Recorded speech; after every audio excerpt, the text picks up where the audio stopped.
All right, so how easy are we manipulated to do or think certain ways, right? And I know that's kind of broad and weird for a first statement, but it's kind of where we're going with this. Basically, what we're going to talk about today is priming effects. Um, and what those are is basically like, before I say that, actually, this is with respect to the book Thinking Fast and Slow Again by Daniel Kahneman. Here's your cover. Talked about it before, so on. But anyway, basically to quote, priming effects are exposure to a word causes immediate and measurable changes in the ease with which many related words can be evoked. And what this is kind of going into is something called associative activation, right? So we've talked about System 1 and System 2 before in previous videos of this book, and this will all be in a playlist and so on. At the end of the video, there'll be a card that you can go to find all the videos for it. But basically, like, what he calls System 1 is like your subconscious mind and all that stuff, and then your System 2 is your more conscious, like what you think of yourself in a way, not like how you view yourself, but like when you think of like yourself as a person, as an entity, like that's kind of the conscious whatever, right? So like the thinking slow, System 2, thinking fast, subconscious, quick, so on. With that being said, right, what I thought was interesting about this is this section actually talks a lot about how I guess kind of like the underlying effects, and actually puts names to the things that we talked about when I did the Nudge book review by Richard Thaler and that other guy. Sorry for not remembering your name, sort of thing.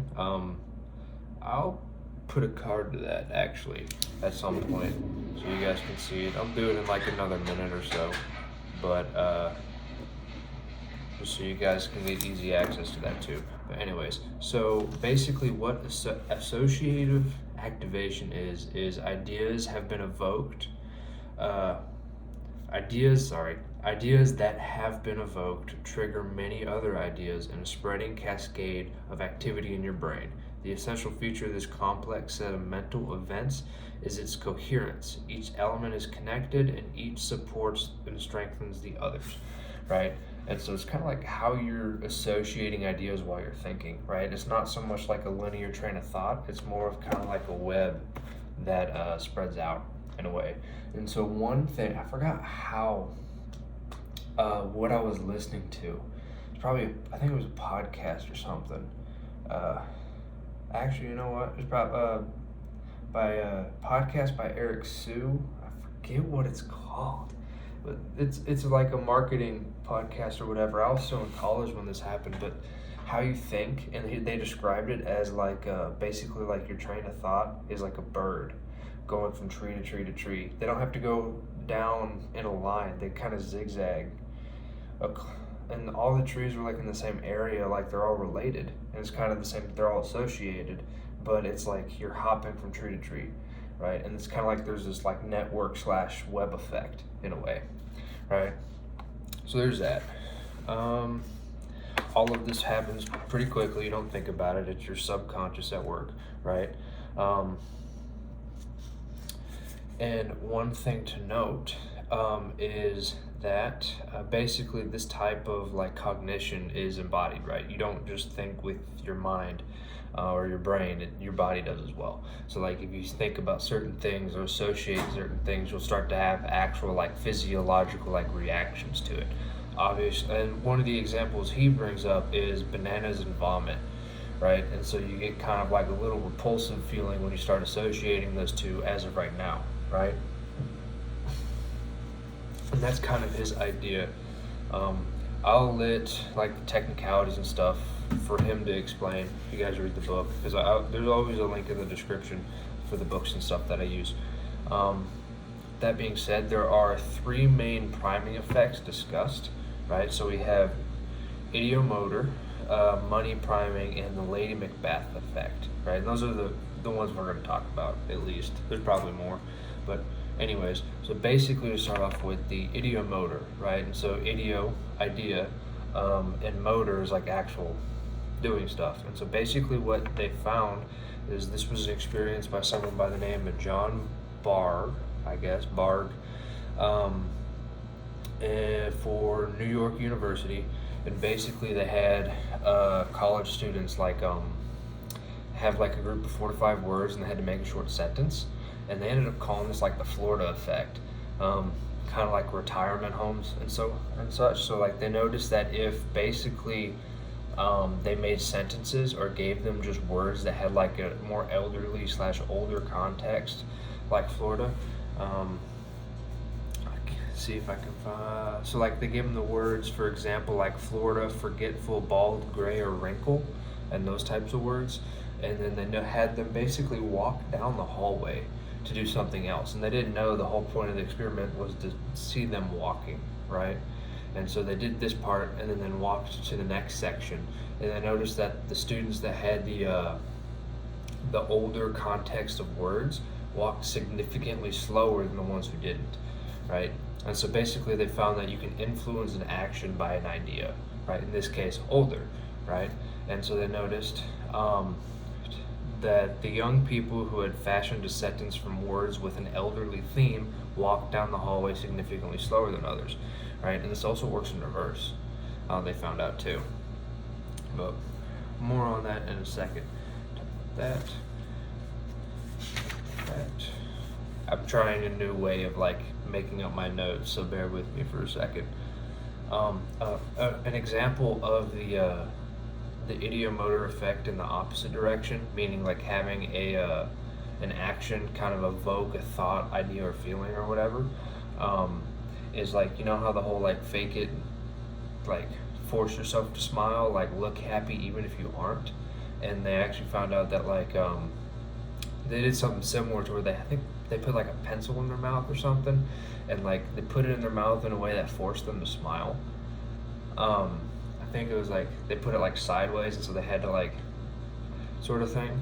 And then they gave them like a bunch of pictures or something, and they had to rate them, or it was like they were supposed to be funny or something. And they noticed that the ones who were forced to smile consistently rated them more funny than the ones who were forced to frown by putting a pencil a different way in their mouth, right? So there's that. The next one we'll talk about is money priming. So basically, they noticed that they could do this by not only just doing the sentence thing like with the previous effect, but also just by like having money related aspects in the background, like a game of Monopoly or whatever. And basically what they found out was that money primed people are more independent, persevering, and they said about they'll last during difficult tasks about twice as long, at least from what they were measuring. They're more selfish, less willing to help others, and stay further away from others, right? So they had different things like the researcher or instructor or whatever would come in and like they'd accidentally drop a bunch of pencils or something, and they noticed that the ones who were primed with like kind of a money concept beforehand significantly and consistently always picked up less pencils than otherwise, than the people who were not primed with like a concept of money, right? And they did the same thing with like having someone come in and talk to them or whatever, and they had to like set up the room. And like they noticed that the ones who were primed with money consistently moved their chairs further away than otherwise, right? They gave an exact number. It was like 117 centimeters. Oh, I was close. It was 118 versus 80 centimeters. So the ones who were money primed were on average 118 centimeters away, whereas the other ones were 80, right? Which is 150% increase almost, right? There's that. I don't want to miss anything. So basically they found that the idea of money, I already talked about that, my bad. One significant person to talk about here is someone by the name of Kathleen Vose, right? And to quote, he says, her findings suggest that living in a culture that surrounds us with reminders of money may shape our behavior and our attitudes in ways that we do not know about and of which we may not be proud, right? as one thing that we talk about. And kind of, I guess that ties back into what I said at the beginning of this section with just the money priming of how it makes them people more independent, which is great, and persevering, which is great, but it can also make them more selfish, less willing to help others, and stay away further from others. And that can be disadvantageous in certain things, right? That's kind of the point.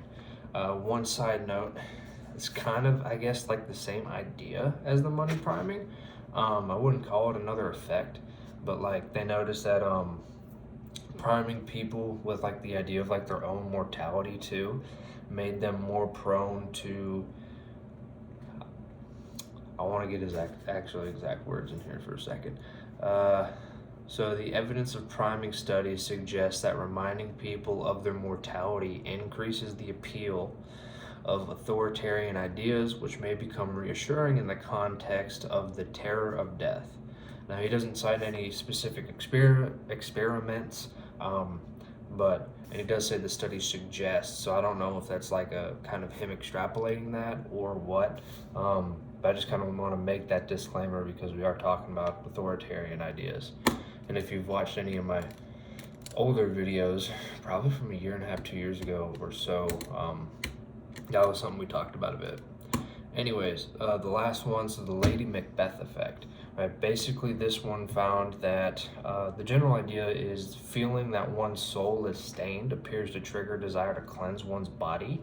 And this is even specific to like the exact body part, right? It's like they made people lie or something to some fake person, and they made them do it like over the phone and through email.